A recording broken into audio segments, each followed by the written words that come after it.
And you've really changed how you brought that to life.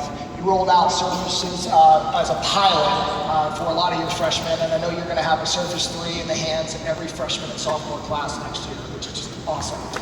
So, why don't you tell us and show us, more importantly, a little bit about what that educational process is like for you? So what we're looking at here is my class OneNote. I took my classroom and turned it into a digital classroom by putting everything on a class OneNote. So I've got my entire class materials as well as all of my students listed here. Not only general information like a fact sheet, but I also have my lectures on here so students aren't worrying about copying stuff down, instead they're paying attention. We've got our lessons as well as handwritten proofs so the students can see at their own stations what I'm working on in the class. And so besides that, we also have a digital textbook. So where students used to have to carry an entire textbook like this one, 4 pounds around every single day, as well as a traditional notebook of handwritten information, we now have all of that in one easy single-stop shopping. And so kids don't need to carry this anymore. No.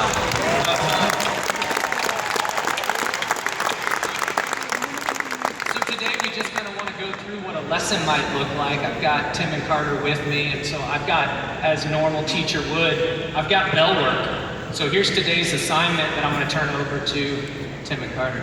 Yes, okay. Well, every morning you walk into this classroom, and first things first, bell work. So, today's bell work question is, what is the escape velocity of Jupiter's moon Europa, as seen right here? Now, a little background, escape velocity is the speed or velocity that Europa must meet or exceed in order to pull away from the gravitational pull of Jupiter and fly up in space like so. So, to solve for the escape velocity, we have the equation here, JPC. Wow. The equation is VE, escape velocity. Pretty obvious. Yeah.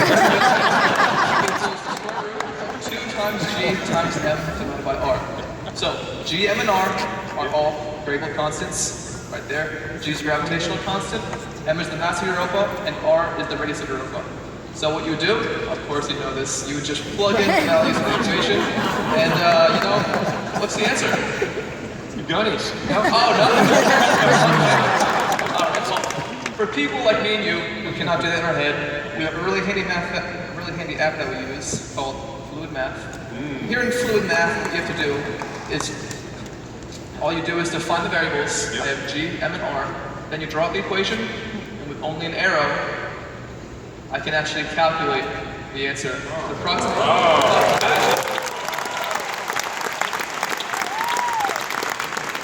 And it's not only features like this that help me out in the classroom and help me learn in Mr. Muffman's class, but also the luxury of having all of my notes and all of my files and all my classwork in one place, which is OneDrive, is also very crucial to our learning. As an example, a few years ago, before I used OneDrive, I had a flash drive, and that would go everywhere I went. I'd have all of my books and my work on it, and obviously if I lost it, I'd be in a little bit of trouble. So I can either A, redo it all myself, or B, just copy off of Carter. Yeah. Awesome. Hey, so Carter, you're a student athlete, and I understand you're swimming at Northwestern this coming year, which is fantastic. Athlete's a little different. You're on the road a lot, you're practicing a lot, and it's hard to get your schoolwork done. Why don't you share with us how you've used your mobility experience to get your schoolwork done? Sure. So I'm on the road, on my way to a meet, on the bus. There's no internet, so I'm gonna go on my phone, see what today's assignment is. This is what I've missed. So I can see I have the same problem. What is the escape velocity of Jupiter's moon Europa? So I type out all the math and get my answer. Is it right? Do you know if that's right? So. I think so. So I did get it right. So I'll send Mock a message on it. I'll go here and highlight it so you can see how did I do. And then I'll go here and I'll sync my OneDrive, or sync my OneNote. And now Mock can see it, check if it's right.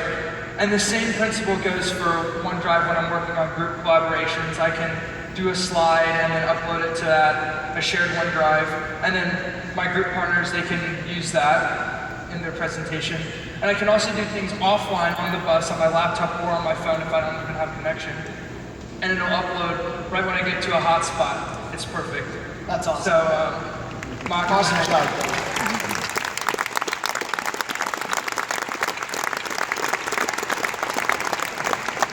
So Jason, as a teacher, can you talk about the impact that this has had on the learning process for you and what kind of experience you have now in the classroom that you didn't used to have before? Sure.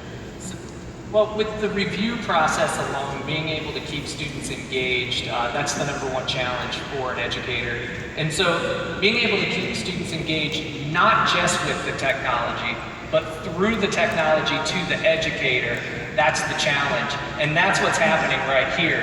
Right here we can look at Carter's response and we can see that he did a great job. So, you know, being in sunny Florida, I'm gonna give him a little smiley face here, sun. And yeah, and they like that, you know, even the high schoolers. But what it allows us to do is not only keep track of kids like Carter who maybe aren't in class, but the students that are actually in class. Maybe they're embarrassed and they don't want to raise their hand, and so I can watch what they're doing in real time and I can actually help them without that embarrassment. Maybe English isn't their first language. And again, how do they raise their hand and ask that in real-time review? And so that engagement is huge. Also, the 21st century learning skills. We want to teach students things that they're going to actually use in the future. How many times do students ask me, when am I ever going to need to know this? This they need to know. They need to know how to collaborate with one another. They need to know how to do it digitally, and they also need to know how to use technology productively, not just for entertainment.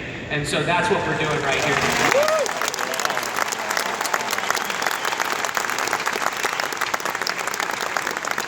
Last but not least, think about the resources. For me to produce all of this for my students, we're looking at about 3 reams of paper a week of printing. I've got a master's degree, and the last thing I want to do is sit and watch that light on the printer go like a copy troll.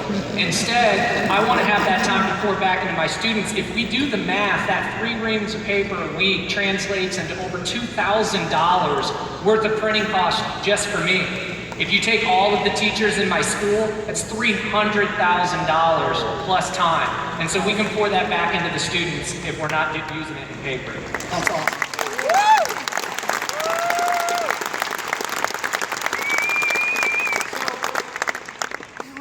Reinvented the education process, Jason, and I appreciate your leadership because at Microsoft, for us, what's most important is when we make a difference, and you're truly making a difference every day to the most important set of assets that we have in the world, the youth, which is our future. Thank you very much.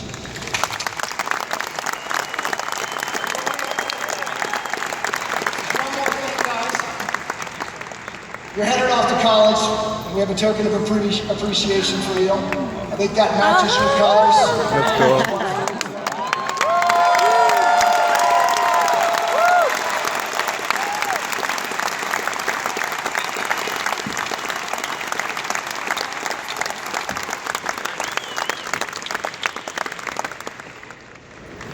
So, I like this really good. hopefully